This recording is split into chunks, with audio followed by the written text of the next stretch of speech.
Estimados hermanos y hermanas, un saludo a todos ustedes que nos siguen por las redes y también por mensajes franciscanos. El objetivo de mensajes franciscanos y de esta presentación es que conozcamos el camino para llegar a la gloria, al cielo, a donde todos nosotros tenemos que ir. ¿Cómo hemos de vivir en este tiempo? Porque ya que venimos de Dios, Dios nos ha creado, venimos en este mundo, tenemos unos años de trabajo, de servicio y llegaremos, después nuestro destino es la gloria. No importa 30, 80 o más años, pero vamos a llegar a esta gloria y ese es nuestro destino, no lo perdamos. Esta realidad o esta visión que les anuncio se encuentra en la palabra de Dios, que es el mensaje, la Biblia. Y en la Biblia encontramos pues toda una serie de libros, son 73 libros, ya sabemos, 46 en el Antiguo Testamento y 27 en el Nuevo. En el Antiguo Testamento hay 4 clases o tipos de libros. Son históricos, proféticos, sapienciales y salmos. Hemos visto una parte de los históricos, el Génesis, el Éxodo y el Pentateuco, diríamos, los 5 primeros libros. Después hemos visto los jueces, el periodo de permanencia del pueblo judío en la tierra prometida. Primero el Génesis es los antecedentes de los patriarcas desde el principio del mundo hasta la presencia de los israelitas o judíos en Egipto. Toda una historia, cómo llega José, llega a ser un gran personaje en Egipto y con él entran también los hebreos o judíos, diríamos, o israelitas. Pero ahí viene la realidad que se insiste tanto en la Biblia, que llegan a estar como esclavos y Dios los salva de esa esclavitud mediante Moisés. Esto hemos visto en el libro del Génesis, cuando llegan los judíos a Egipto, y en el Éxodo y los demás libros cuando salen y están en el desierto. Luego ya en los otros libros, en los jueces, Josué y Jueces, el pueblo judío pasa el río Jordán y llega a la tierra prometida.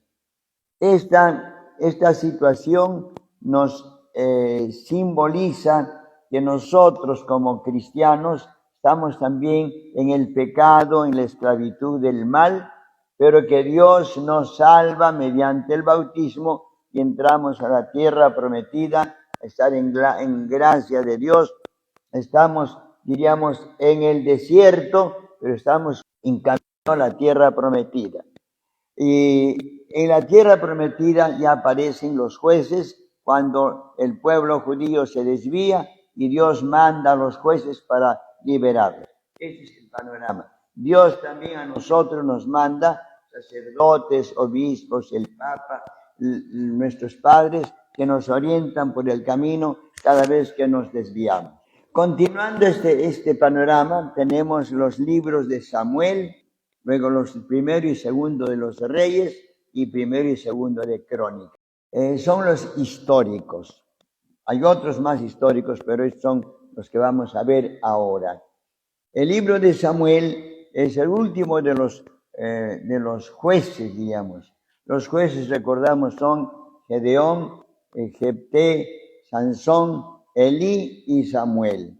Samuel el último. ¿Qué sucede aquí? En Samuel es un hombre fiel, Dios lo invita, de niño incluso, le invita para que ingrese y sea servidor suyo. Y le da un encargo, mensaje. Dios lo invita. Así también Dios nos invita a nosotros para un trabajo, una misión en el mundo, en la vida. Sepan cada uno buscar la ubicación donde uno está trabajando o en el estado que esté, esa es su misión, pero cúmplala bien. En el libro de Samuel aparece también el caso de Saúl. que Saúl, el pueblo le piden a Samuel que les nombre un rey. Al principio Samuel se incomoda, pero después Dios le dice, atiéndeles. Ante la protesta del pueblo, atiéndeles. Efectivamente, Samuel les nombra a Saúl como rey, el primer rey judío. Y entonces, pero claro, les advierte, miren, el rey va a tener sus exigencias, su palacio, sus servidores, sus esclavos, sus personas. ¿Y quiénes van a servir? Vuestros hijos, ustedes mismos van a tener que pagar un quinto real, diríamos, del impuesto para el gasto del palacio. Y los judíos dicen, bueno, pagamos pues, pero queremos tener un rey. Bueno, Dios le atiende y le nombra rey a Saúl. Pero sucede en el libro de Samuel, aparece que Saúl desobedece a Dios y Dios lo descarta. O sea, le dice, obediencia quiero y no sacrificios, porque había desobedecido llevando ofrendas de otro sitio para el sacrificio, para el culto de Dios. Pero Dios le había prohibido eso. Y Saúl lo hace pensando mejor en buena intención si se quiere, pero al final Dios le dice, no, me has desobedecido. Obediencia quiero y no sacrificios. Quiero que tú cumplas lo que yo te digo. Esa es un poco la enseñanza que hemos de tomar también nosotros. Obediencia quiero. Lo que yo te digo, eso es. No quiero que otras cosas. También nosotros hemos de ver obediencia a la ley de Dios y no tanto el sacrificio, los cultos, cosas externas que a veces nos distraen. Obediencia a la ley de Dios, cumplir la ley de Dios. Este es el libro de Samuel. En el libro primero y segundo de los reyes aparece ya David. David es nombrado, elegido por Samuel de la familia de Jesé. Jesé es el sucesor del que hemos visto anteriormente del libro de Ruth.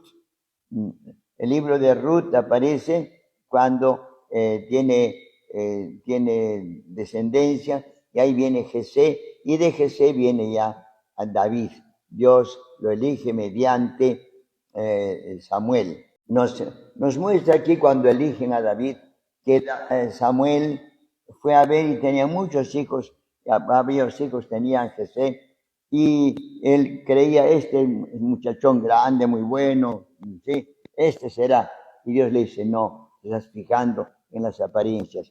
Nos buscó a todos, el otro, no, ninguno. Pero hay uno más pequeñito que está ahí, está el inútil ahí que está con los borregos ahí afuera en el campo. Y Samuel dice, llámalo. Entonces lo llaman y Dios le dice, ese es. Nos muestra esto que Dios elige no a las personas que externamente puedan ser eminentes, excelentes, sino a las personas humildes. Por eso tenemos los ejemplos de los santos humildes, San Martín de Porres, un mulato, San Benito de Palermo, un esclavo, otros santos así, muy pobres, muy bajos, pero Dios se ha valido de ellos, ¿no? Es un poco la política o la economía divina. Y efectivamente, David es coronado rey. Y en ese tiempo, todavía no coronado, sino que en la corte de Saúl, él mata al gigante Goliat con la ayuda de Dios. Entonces, vemos con cuál la historia, cómo lo derriba, a pesar de que era un gigante, y simplemente con una honda, ni siquiera con lanza, ni con flechas, ni con otras armas, no, simplemente con una honda, una piedra y una honda que le dispara y le cae en la frente. Entonces lo mata. Vemos que Dios pues se vale así de cosas pequeñas. Ante estas situaciones políticas, sociales, oremos al Señor para que Dios nos solucione estos problemas. Vemos en David también otro caso muy importante, que David ya como rey comete un pecado, comete el adulterio, ¿no? Tiene una ocasión de mirar ahí, de estar distraído, y ve una dama que está bañando ahí desnuda, en su jardín y se antoja, como era rey, bueno, abusó y quiso. Entonces tuvo relaciones con ella y tuvo también un hijo. Y para ocultar eso, David hace matar al esposo de esta señora. Y entonces, pero Dios le manda al profeta Natán y le dice, mira, has adulterado, has robado a la esposa y además has matado. Esto es gravísimo. Y entonces dice, sí, he pecado. Entonces hace penitencia David. Por eso los salmos que tenemos hasta ahora, se dice, muchos fueron escritos por David, el santo rey David. Ese es uno de los detalles. Se nos enseña que tengamos cuidado de la ocasión. Hay ocasiones de peligros en que vemos imágenes, personas, circunstancias y podemos pecar. Como este rey David, por una curiosidad simplemente, llega a pecar y doble pecado. Primero, pues adultera, en segundo lugar, mata al esposo, ¿no? Entonces, así también nosotros cuidémonos. En David hay otro elemento que nos dice el siguiente. Él dice, yo quiero construir el templo para el Señor. Y el Señor le dice, muy bien, pero mejor no, tú no. Él lo va a hacer construir tu hijo. Pero más bien por el buen deseo que has tenido, yo te bendigo. Yo creo que esa es una buena obra que has hecho y por lo tanto, por este buen deseo, yo te prometo que tu familia quedará y de ti vendrá el Salvador, el Mesías. Por eso cuando Jesús está predicando, le invoca, Jesús, hijo de David, ten compasión de mí. Así claman, lo llaman como hijo de David, es decir, descendiente de David. Eso porque David tuvo ese gran deseo de edificar un templo al Señor. Por eso nosotros también veamos la mejor forma de dar culto a Dios y presentar el mejor culto a Dios debido, ese gran deseo que tuvo David. Y después ya viene el caso de su hijo Salomón. Salomón viene a su reino y entonces Dios le dice, mira, pídeme lo que quieras, vas a tener recién, eres joven, pídeme lo que quieras para en gracia, en atención a tu padre David, a quien yo lo quiero mucho. Y entonces Salomón, muchacho, y Señor, tengo este gran pueblo, ¿qué puedo hacer? Soy muchacho. Dame, Señor, sabiduría e inteligencia y prudencia para gobernar a tu pueblo. Y Dios le dice, porque no has pedido otras cosas, que otros hubieran pedido dinero, placeres, poder, otras cosas. No, tú no has pedido eso. Has pedido sabiduría y prudencia. Te voy a dar prudencia y sabiduría, que vas a ser el hombre más sabio de toda la historia, que no ha habido antes ni habrá después. Y hace Salomón, el gran Salomón. Nos vemos también que en la vida hemos de saber pedir a Dios, no precisamente riquezas, cosas materiales, sino pidamos a Dios, dame, Señor, tus dones de prudencia, justicia, fortaleza, etcétera. Pedir lo bueno, lo mejor, no precisamente lo más bajo, ¿no? Entonces, esa es la enseñanza que se nos pone en el libro de los Reyes sobre Salomón. Pero Salomón, pues, peca también. Peca porque da culto a otros dioses y Dios le dice, bueno, por atención a tu padre David, no te castigo a ti, pero van a pagar tus hijos.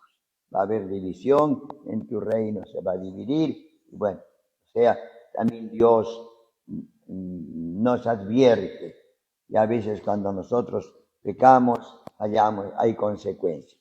Este es el libro de los Reyes, primero y segundo, primero de los Reyes. Y ahí en el segundo, en el primero aparece la historia de el profeta Elías.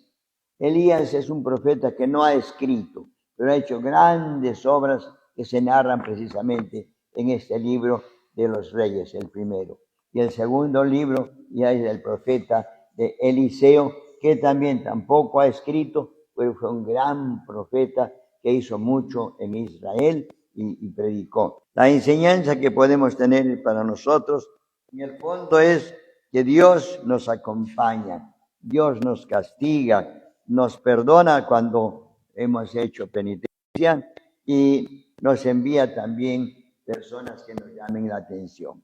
Dios mandaba a los profetas, Dios mandó a Elías, a Eliseo, mandó al profeta Natán, etcétera, pero para llamarnos la atención y amenazarnos incluso. Además, Israel y nosotros somos como Israel, que los israelitas pecaron, nosotros también pecamos. Pero los israelitas se arrepintieron también y pidieron a Dios misericordia cuando estaban oprimidos. Y sobre todo cuando estaban sufriendo, clamaban a Dios. Y Dios, estos pobres, otra vez están ahí, los atendía mandándoles un Salvador. Así también nosotros cuando pecamos, Dios nos advierte y por lo tanto también. Les aconsejo, hermanos, lean estos libros. Primero el libro de Samuel y luego el primero y segundo de los Reyes. Véanlo en síntesis o tal vez en la misma, en la Biblia y sobre todo en las introducciones. Y finalmente pues hay otros libros de las crónicas que vienen después, otros profetas y otras actividades. Hermanos, pidamos al Señor que nosotros leamos la Biblia y conozcamos estas enseñanzas. Paz y bien, hermanos. El Señor nos bendiga.